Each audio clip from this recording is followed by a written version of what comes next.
এখন আমরা যেটা নিয়ে আলোচনা করব সেটা হচ্ছে সেল। প্রথমে আমরা একদম বেসিক জিনিসগুলো নিয়ে আলোচনা করব, তারপরে আমরা আস্তে আস্তে ডিটেলসে ঢুকবো, ঠিক আছে? এই যে সেল কথাটা বলছি, সেল সেল মোটটা দেখা যাচ্ছে। এই সেল কি? সেল হচ্ছে স্মলেস্ট লিভিং ইউনিট।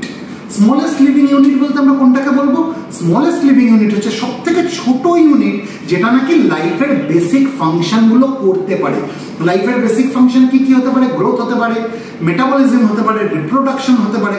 তার মানে গ্রোথ, মেটাবলিজম, রিপ্রোডাকশন এরকম বেসিক ফাংশন করতে পারে, সেরকম সব থেকে যেটা ছোট লিভিং ইউনিট সেটাকেই সেল বলা হয়। তাহলে জিনিসটাকে আমরা যদি ইংরেজিতে বলতে আমি কি বলবো? Cell is the smallest living unit which is able to carry out all the basic functions of life. But basic functions কি কি বললাম? Growth, metabolism and reproduction. তাহলে আমি লিখে দিই সেল কি? Cell is the smallest living unit. Cell is the smallest living unit which is able to carry out all the basic functions of life. Which is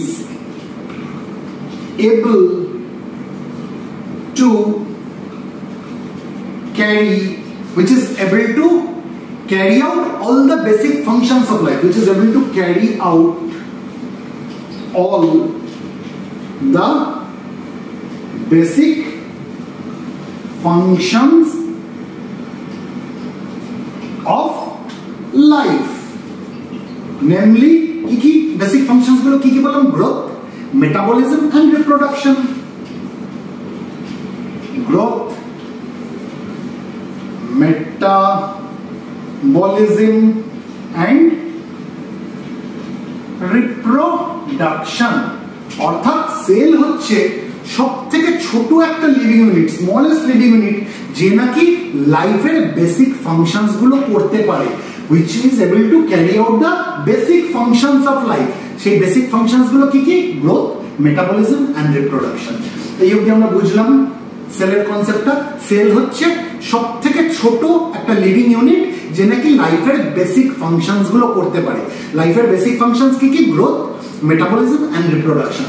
Cell is the smallest living unit which is able to carry out the basic functions of life. Basic functions গুলো কি কি? Growth, metabolism and reproduction. ঠিক আছে? এই যে এতটা কথা আমি বললাম, এটা মুখস্থ করার জন্য না, শুধু বোঝার জন্য যে সেল কি। কিন্তু তোমাকে যদি জিজ্ঞেস করা হয় what do you mean by cell, তোমাকে কি করতে হবে? সেলের ডেফিনেশনটা বলতে হবে। এত গল্প বলতে হবে না, এটা তোমার বোঝার জন্য। সেলের ডেফিনেশন কি? এক লাইনে আমরা ছেড়ে দেবো। Cell is the structural and functional unit of all living organisms. এত কিছু আমাকে বলতে হবে না। ডেফিনেশন কি বললাম? Cell is the structural and functional unit of all living organisms. আমি লিখে দিচ্ছি।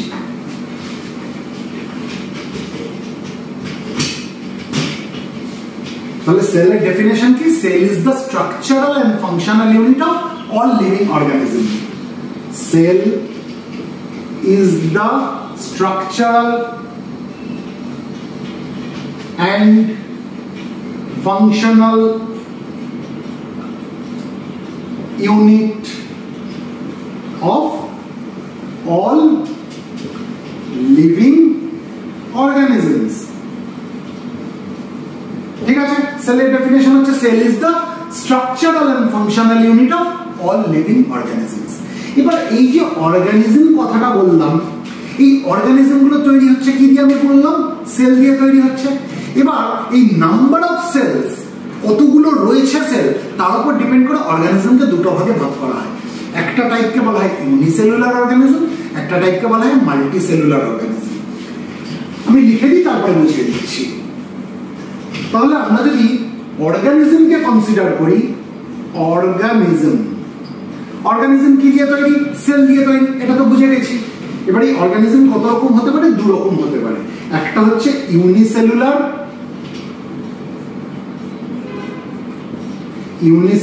Organism,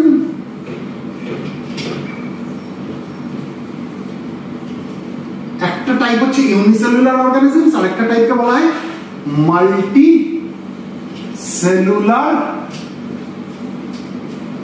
organisms. ঠিক আছে।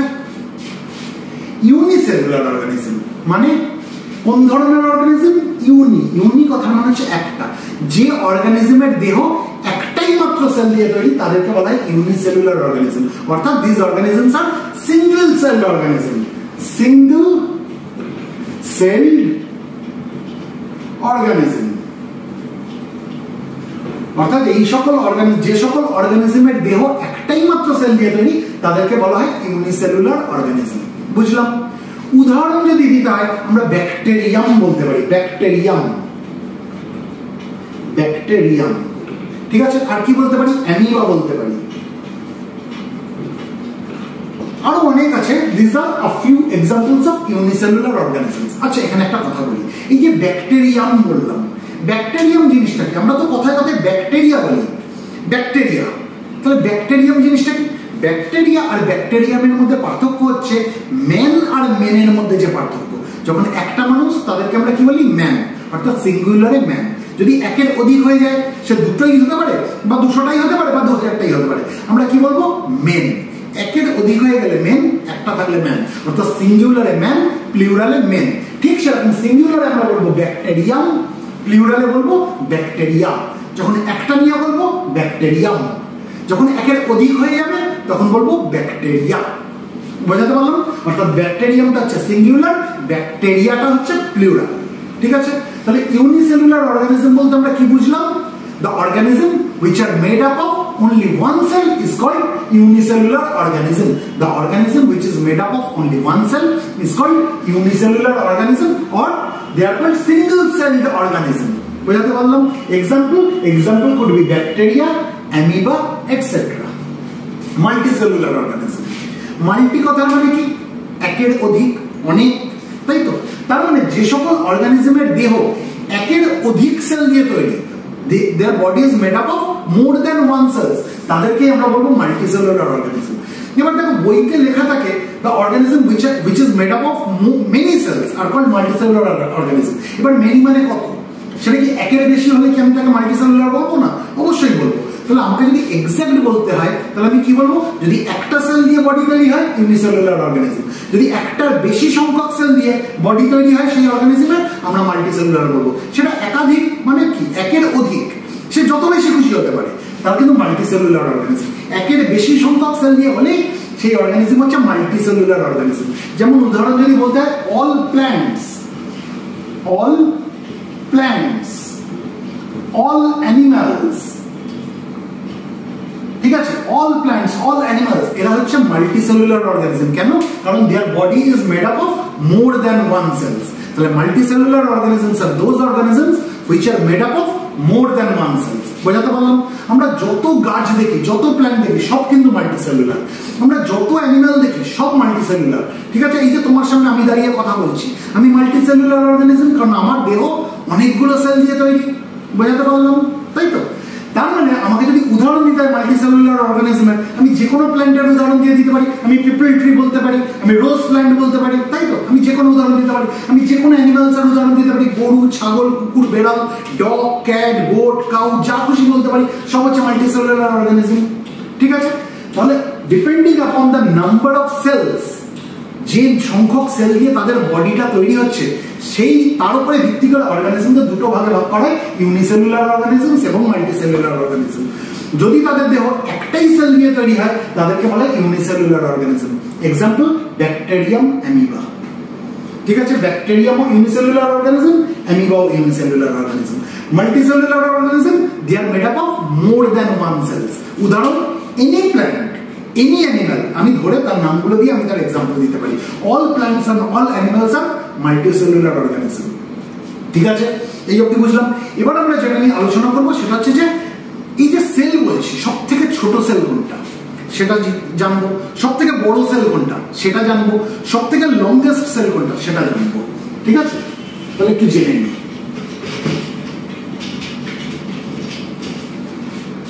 যদি সব থেকে স্মলেস্ট সেল আমাকে জিজ্ঞেস করে কেউ, স্মলেস্ট সেল, আমরা ছোটবেলায় কি পড়ে এসেছি? স্মলেস্ট সেল কোনগুলো? Bacterial sell. অর্থাৎ ব্যাকটেরিয়ার দেহ যে সেল দিয়ে তৈরি সেগুলো হচ্ছে স্মলেস্ট সেল। এবার একটা জিনিস বলতো, ব্যাকটেরিয়া তো প্রচুর রয়েছে, তাই তো? তাহলে সবাই প্রত্যেকটা ব্যাকটেরিয়ার সেল কি একই মাপের? তা তো না। তাহলে স্মলেস্ট সেল বলে আমি যদি ব্যাকটেরিয়াল সেল বলি, তাহলে কোন ব্যাকটেরিয়ামের সেলটা সব থেকে ছোট সেটা আমি বোঝাতে পারছি না। জেনে রেখে দাও, ব্যাকটেরিয়া যত ব্যাকটেরিয়া রয়েছে তার মধ্যে সব থেকে ছোট ব্যাকটেরিয়াম হচ্ছে মাইকোপ্লাজমা গ্যালিসেপ্টিকাম। কি বললাম? Mycoplasma gallisepticum. এই মাইকোপ্লাজমা গ্যালিসেপ্টিকাম নামক যে ব্যাকটেরিয়াম রয়েছে, এটা কি একটা ব্যাকটেরিয়াম আর টাইপ অফ ব্যাকটেরিয়াম। এই মাইকোপ্লাজমা গ্যালিসেপ্টিকাম নামক যে ব্যাকটেরিয়াম রয়েছে তার সেল হচ্ছে সব থেকে ছোট। তাহলে আমরা কি বলতে পারি, সব থেকে স্মলেস্ট লিভিং অর্গানিজম কোনটা? এই মাইকোপ্লাজমা গ্যালিসেপ্টিকাম। কেন? কারণ এটা ব্যাকটেরিয়াম তো, আর ব্যাকটেরিয়ামের দেহ আমি কি বলেছি একটাই সেল দিয়ে তৈরি হয়। তাহলে এই সেলটা যদি সব থেকে ছোট হয় তাহলে স্মলেস্ট লিভিং অর্গানিজম হবে এই মাইকোপ্লাজমা গ্যালিসেপ্টিকাম। বোঝাতে পারলাম? তাহলে আমাকে যদি কেউ জিজ্ঞেস করে what is the smallest cell, আমি কি বলবো? The cell of mycoplasma gallisepticum is the smallest cell. What is mycoplasma gallisepticum? It is a type of bacterium. ঠিক আছে? আচ্ছা, এটাতে হলো স্মলেস্ট সেল।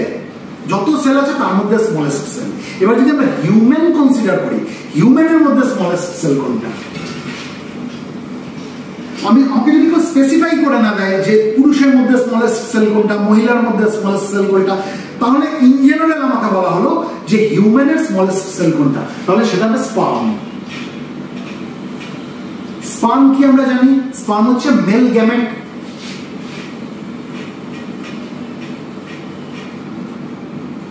তাই তো?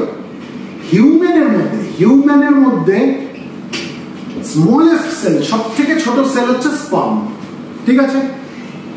এবার সেকেন্ড স্মলেস্ট সেল আমরা যদি বলি, মানে স্পার্মের থেকে একটু বড় কিন্তু বাকিদের থেকে ছোট, সেটা হচ্ছে আরবিসি। আরবিসি অর্থাৎ রেড ব্লাড কর্পাসাল বা রেড ব্লাড সেল, তোমরা যা খুশি তাই বলতে পারো। রেড ব্লাড কর্পাসাল বা রেড ব্লাড সেল, যা খুশি বলো, দুটোই ঠিক। ঠিক আছে? এই আরবিসি হচ্ছে সেকেন্ড স্মলেস্ট সেল। এবার একটা জিনিস জানতে হবে, স্পার্ম তো পুরুষদের মধ্যে থাকে, মহিলাদের তো থাকে না। স্পার্মটা কি মেল গ্যামেট? ফিমেল গ্যামেট তো না, ফিমেল গ্যামেট হচ্ছে ওভাম। ঠিক আছে? তাহলে স্পার্ম যদি পুরুষদের মধ্যে থাকে, মহিলাদের মধ্যে যদি না থাকে, কিন্তু মহিলাদের মধ্যে আরবিসি রয়েছে, তাই তো? তাহলে মহিলাদের মধ্যে আমরা যদি, আমাকে কেউ জিজ্ঞেস করে হিউম্যান ফিমেল, ঠিক আছে, তার স্মলেস্ট সেল কোনটা, তাহলে আমরা বলবো আরবিসি অর্থাৎ রেড ব্লাড কর্পাসাল বা red blood cell. Human male তার স্মলেস্ট সেল কোনটা? স্পার্ম। হিউম্যান ফিমেল তার স্মলেস্ট সেল কোনটা? আরবিসি। বোঝাতে পারলাম? এবার দেখবে আমরা ছোটবেলা থেকে যেটা পড়ে এসেছি যে হিউম্যানের মধ্যে স্মলেস্ট সেল কোনটা? আরবিসি। কথাটা কি ঠিক হলো? কেন? কারণ হিউম্যান বলতে তো মহিলা পুরুষ উভয়ই পড়ে। তাহলে পুরুষ যদি হয় তার স্মলেস্ট সেল যদি স্পার্ম হয়, তাহলে আমি কেন বলছি হিউম্যানের স্মলেস্ট সেল আরবিসি? তাহলে জিনিসটা ঠিক না। তাহলে আমাকে জানতে হবে হিউম্যান যদি বলি তার মধ্যে যে পুরুষ যারা রয়েছে মেল হিউম্যান, তাদের স্মলেস্ট সেল হচ্ছে স্পার্ম, সেকেন্ড স্মলেস্ট সেল হচ্ছে আরবিসি। কিন্তু আমি যদি হিউম্যানের মধ্যে যারা ফিমেল রয়েছে তাদের যেহেতু স্পার্ম থাকে না, তাদের ক্ষেত্রে স্মলেস্ট সেল হচ্ছে আরবিসি। বোঝাতে পারলাম? আচ্ছা, এটা তো হলো স্মলেস্ট সেল। এবার যদি আমাকে কেউ প্রশ্ন করে হিউম্যানের মধ্যে সব থেকে বড় সেল কোনটা, দেখো হিউম্যান বলতে আমি আবারও বলছি, আমি মেল ফিমেল কনসিডার করছি না, আমি পুরোটাকে নিয়ে, আমি গ্রুপটাকে নিয়ে আলোচনা করছি, পুরো হিউম্যান অ্যাজ আ ক্লাস। ঠিক আছে? সেটা মেল হতে পারে, ফিমেল হতে পারে। হিউম্যানের মধ্যে সব থেকে বড় সেল, সব থেকে লার্জেস্ট সেল হচ্ছে ওভাম। ওভাম, ঠিক আছে, যেটা হচ্ছে ফিমেল গ্যামেট। ফিমেল গ্যামেট, ঠিক আছে? এই যে ওভাম কাদের রয়েছে? ফিমেলের রয়েছে। তাহলে হিউম্যানের, আমি যদি হিউম্যান কনসিডার করি irrespective of male and female, আমি স্পেসিফাই করলাম না হিউম্যানের সব থেকে লার্জেস্ট সেল কি? ওভাম। আর আমি যদি হিউম্যানকে কনসিডার করি, আমি মেল ফিমেল কনসিডার করলাম, হিউম্যানের সব থেকে স্মলেস্ট সেল কি? সেটা হচ্ছে স্পার্ম। বুঝতে পারলাম? আচ্ছা, এটা তো গেল হিউম্যান। আমি যদি ইন জেনারেল যত অর্গানিজম আছে সবকিছুর মধ্যে আমি যদি লার্জেস্ট সেল বলি, তাহলে সেটা হচ্ছে অস্ট্রিচ এগ। লার্জেস্ট সেল, আমি হিউম্যান থেকে সরে আসলাম, এবার হচ্ছে largest cell. Largest cell. Largest cell কি? Ostrich egg. অস্ট্রিচ এগ, ঠিক আছে। স্মলেস্ট সেল কি বলেছি? The cell of mycoplasma gallisepticum. Largest cell কি বললাম? Ostrich egg. এই অবধি বুঝলাম। এবার আমাকে যদি কেউ জিজ্ঞেস করে যে লংগেস্ট সেল কোনটা, সব থেকে লংগেস্ট সেল, সেটা হচ্ছে nerve cell. Longest cell, longest cell হচ্ছে নার্ভ সেল। এই নার্ভ সেলকে আমরা কি বলি? এই নার্ভ সেলকে আমরা নিউরন বলি। নিউরন, ঠিক আছে। আমরা যদি কোনো হাতিকে দেখি, হাতির মধ্যে আমরা নার্ভ সেলকে 1 মিটার অব্দি লম্বা দেখতে পাবো, 1 মিটার, ঠিক আছে, হাতির মধ্যে নার্ভ সেল। তার মানে সব থেকে লংগেস্ট সেল কি? লংগেস্ট সেল হচ্ছে নার্ভ সেল, যাকে আমরা নিউরন বলে থাকি। এই অবধি তাহলে আমাদের কাছে পরিষ্কার হয়ে গেল। এবার আমরা একটা খুব ভাইটাল জিনিস নিয়ে আলোচনা করবো, সেটা হচ্ছে সেল থিওরি।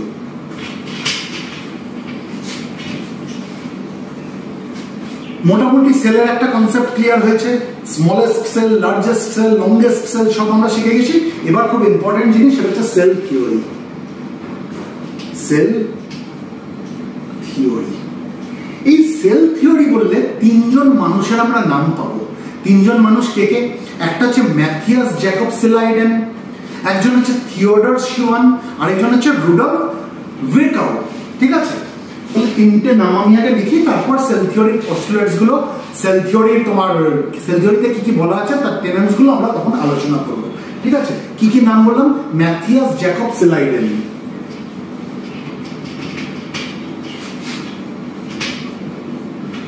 ম্যাথিয়াস MATTHIAS, বোঝা যাচ্ছে? MATTHIAS, Jakob JAKOB, Schleiden SCHLEIDEN, SCHLEIDEN, Matthias Jakob Schleiden. যদি মনে না রাখতে পারো বানানটা, তোমরা MJ সিলাইডেনও করতে পারো, ঠিক আছে। ম্যাথিয়াস জ্যাকব না লিখে তোমরা MJ সিলাইডেনও লিখতে পারো। SCHLEIDEN, ভেঙে ভেঙে বলো, সিলাইডেন, ম্যাথিয়াস জ্যাকব সিলাইডেন একটা নাম। আর একটা নাম হচ্ছে থিওডর শিওয়ান। থিওডর শিওয়ান, SCHWANN, SCHWANN, ভেঙে ভেঙে পড়বে, শিওয়ান, ঠিক আছে। থিওডর শিওয়ান। আরেকটা নাম কি? আরেকটা নাম হচ্ছে রুডলফ ভিরকাউ। রুডলফ ভিরকাউ, ঠিক আছে। ভেঙে ভেঙে পড়ো, রুডলফ তো বুঝলাম, ভিরকাউ, ঠিক আছে। 3টে নাম, এই 3 জনের নাম আমরা পাবো যাদের এই সেল থিওরি পড়ার সময়। দেখো, প্রথম সেল থিওরি দিয়েছে এই প্রথম 2 জন, ম্যাথিয়াস জ্যাকব সিলাইডেন এবং থিওডর শিওয়ান। এরা প্রথম সেল থিওরি দিয়েছে, ঠিক আছে। কোন সালে দিয়েছে?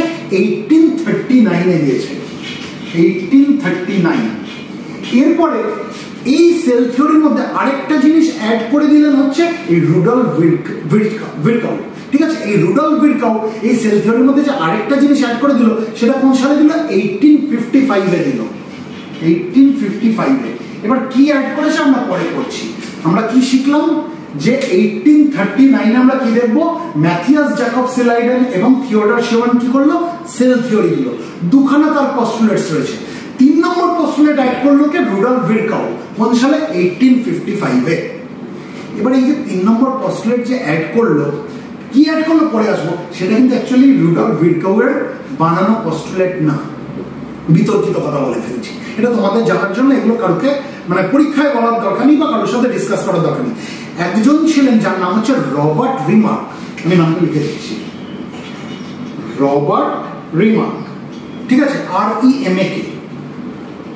এই রবার্ট রিমার্কের কিছু জিনিস বলে গেছিল, সেই জিনিসটাকে জাস্ট ঝেপে দিয়ে, sorry to use the term, ঝেপে দেওয়া মানে তার জিনিসটাকে কাজে লাগানো, তাকে কোনো ক্রেডিট না দিয়ে রুডলফ ভিরকাউ কি করলো? এই রবার্ট রিমার্কের জিনিসটাকে ঝেপে দিয়ে এই সেল থিওরির মধ্যে ঢুকিয়ে দিল।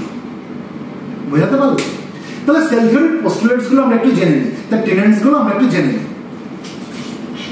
সেল থিওরির টেনেন্টস গুলো কি কি? What are the tenets of cell theory? What are the postulates of cell theory?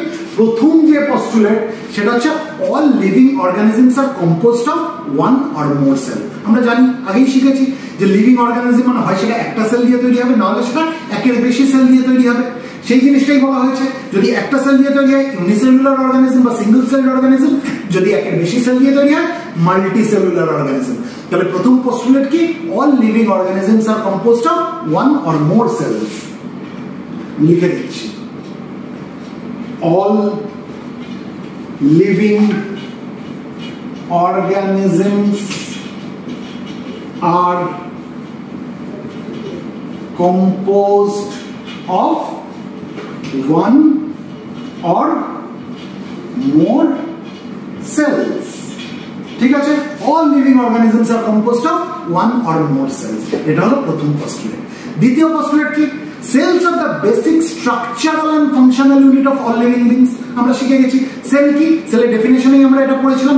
Cells are the basic structural and functional unit of all living organisms। সেটা লিখছি, cells are the basic structural and functional unit of all living beings। ঠিক আছে, তাহলে এটা হচ্ছে second পোস্টুলেট। এই যে প্রথম দুটো পোস্টুলেট all living organisms are composed of one or more cells, আর দ্বিতীয় পোস্টুলেট cells are the basic structural and functional unit of all living beings।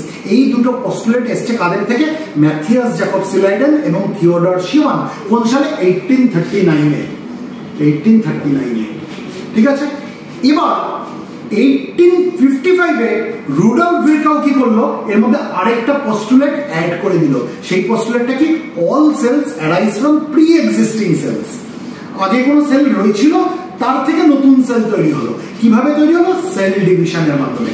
All cells arise from pre existing cells by cell division.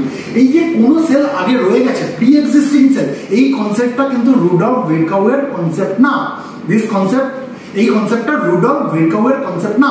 এই কনসেপ্টটা Robert রিমার্কের থেকে ঝেড়ে Rudolf ভিরকাউ নিয়েছে। ঠিক আছে, আমরা সায়েন্সের এখন প্রচুর জিনিস দেখতে পাবো, একজনের জিনিস আরেকজন ব্যবহার করে দিল, তাকে ক্রেডিটই দিল না। এটা হয়, আমরা পরে যত পড়াশোনা করবো আমরা এগুলো জানবো। তাহলে 3 নম্বর পোস্টুলেটটা লিখে নিই। এই দুটো পোস্টুলেট আমরা বুঝলাম। নাম্বার 1 হচ্ছে all living organisms are composed of one or more cells, প্রথম পোস্টুলেট। দ্বিতীয় পোস্টুলেট কি? Cells are the basic structural and functional unit of all living beings. ঠিক আছে, তাহলে এই দুটো পোস্টুলেট কাদের থেকে পেয়েছি? ম্যাথিয়াস জ্যাকবস লিডেন এবং থিওডর শিমান। এবার 3 নম্বর পোস্টুলেট যেটা রুডল্ফ ভিরকাউ এর মধ্যে ঢুকিয়েছে, সেটা আমরা একটু শিখে নিই।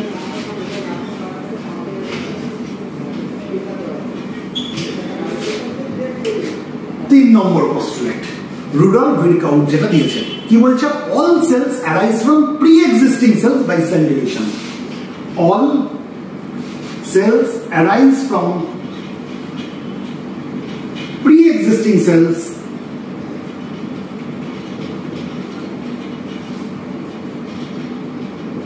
by cell division। মানে সেলটা ডিভাইড হয়ে গেল, তার সেলটা ডিভাইড হয়ে গেছে বলে নতুন দুটো সেল পাওয়া গেল। ঠিক আছে, নতুন সেল পাওয়া গেল। All cells arise from pre-existing cells by cell division। এই জিনিসটা কে দিয়েছে? এই পোস্টুলেটটা কে দিয়েছে? রুডল্ফ ভিরকাউ। রবার্ট রিমার্কের থেকে জিনিসটা কপি করে নিয়ে, তাকে ক্রেডিট না দিয়ে, তার থেকে কনসেপ্টটা নিয়ে সে সেল থিওরির মধ্যে ভরে দিল। তাহলে যদি সেল থিওরির ক্রেডিট সত্যি সত্যি দিতে হয়, কাদেরকে দেওয়া উচিত? ম্যাথিয়াস জ্যাকবস লিডেন এবং থিওডর শিমানকে দেওয়া উচিত। রুডল্ফ ভিরকাউ ঠিক আছে করেছেন, সেও একটা পার্ট সেল থিওরি। তাহলে এই অবধি আমরা বুঝলাম। তাহলে এটা হচ্ছে সেল থিওরি। এই তিনটে হচ্ছে পোস্টুলেটস অফ সেল থিওরি। ঠিক আছে, এবার এই সেল থিওরিটা আরো রিভাইজড হয়েছে, আরো তার মধ্যে নতুন নতুন কনসেপ্ট এসছে, এসে সেটা মডার্ন সেল থিওরি হিসেবে এসছে। এবার মডার্ন সেল থিওরিতে আমরা কি কি পাবো? এই যে 3টে কনসেপ্ট আলোচনা করলাম, এই 3টে কনসেপ্ট তো পাবো, তার মধ্যে আরো কিছু অ্যাডিশন হয়েছে। ঠিক আছে, তাহলে modern cell theory, modern cell থিওরির মধ্যে আমরা কি পাবো? 3টে পয়েন্ট আমরা জেনে গেছি। 4 নম্বর পয়েন্ট, 4 নম্বরে কি বলছে? The activity of an organism depends on the total activity of independent cells. মানে যত ইন্ডিপেন্ডেন্ট সেলস রয়েছে কোনো অর্গানিজমের মধ্যে, তার যা টোটাল অ্যাক্টিভিটি, সেই অ্যাক্টিভিটিটাই হচ্ছে সেই অর্গানিজমটার activity.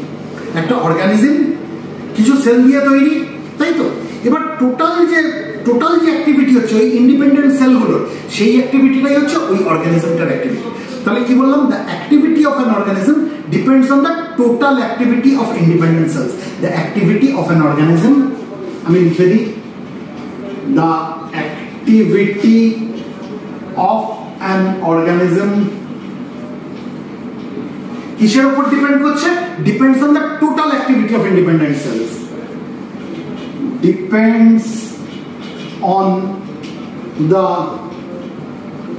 Total activity of independent sales.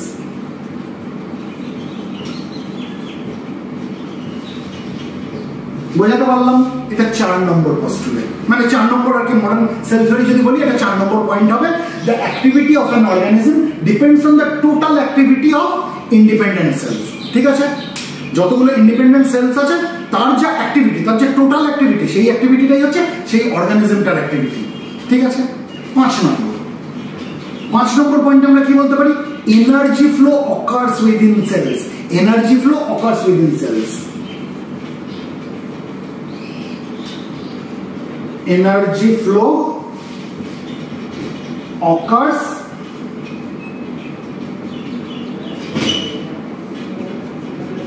within cells. Energy flow occurs within cells. ঠিক আছে, 6 নম্বর পয়েন্ট আমরা কি বলতে পারি? All cells are basically the same in chemical composition in organism of similar species.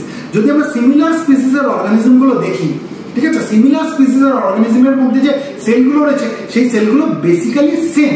কিসের ভিত্তিতে সেম? তাদের কেমিক্যাল কম্পোজিশনটা এক।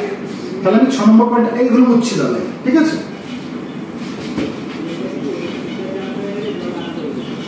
তাহলে 6 নম্বর আমরা কি বলতে পারি মডার্ন সেল থিওরির মধ্যে? 6 নম্বর পয়েন্ট, আমরা যদি সিমিলার স্পিসিসের অর্গানিজম কনসিডার করি, তাদের যে সেলগুলো রয়েছে সেই সেলগুলোর কেমিক্যাল কম্পোজিশন গুলো হচ্ছে সেম। তাহলে all cells are basically the same in chemical composition in organism of similar species. All cells are basically the same in chemical composition. All cells are basically the same in composition. তাদের কম্পোজিশনটা, সেলগুলোর কম্পোজিশনটা, সেলের কম্পোজিশনটা same. ঠিক আছে, কিসের ক্ষেত্রে? In organisms of similar species. In organism of similar species. যদি আমরা similar species গুলোকে consider করি, তাহলে সিমিলার স্পিসিসের যে সেলগুলো রয়েছে সেই সেলের কেমিক্যাল কম্পোজিশন গুলো বেসিক্যালি সেম হয়। এটা 6 নম্বর পয়েন্ট। 7 নম্বর পয়েন্টে আমরা কি বলতে পারি? সেলের মধ্যে কি থাকে? ডিএনএ থাকে এবং আরএনএ থাকে। ঠিক আছে, cell contains DNA and RNA. DNA গুলো কোথায় থাকে? It is found specifically in the chromosome. ক্রোমোজোমের মধ্যে আমরা ডিএনএ পাবো। আর আরএনএ গুলো কোথায় পাবো? It is found in the cell nucleus and cytoplasm. তাহলে আমি কি বললাম? 7 নম্বর, এটা মুছছি।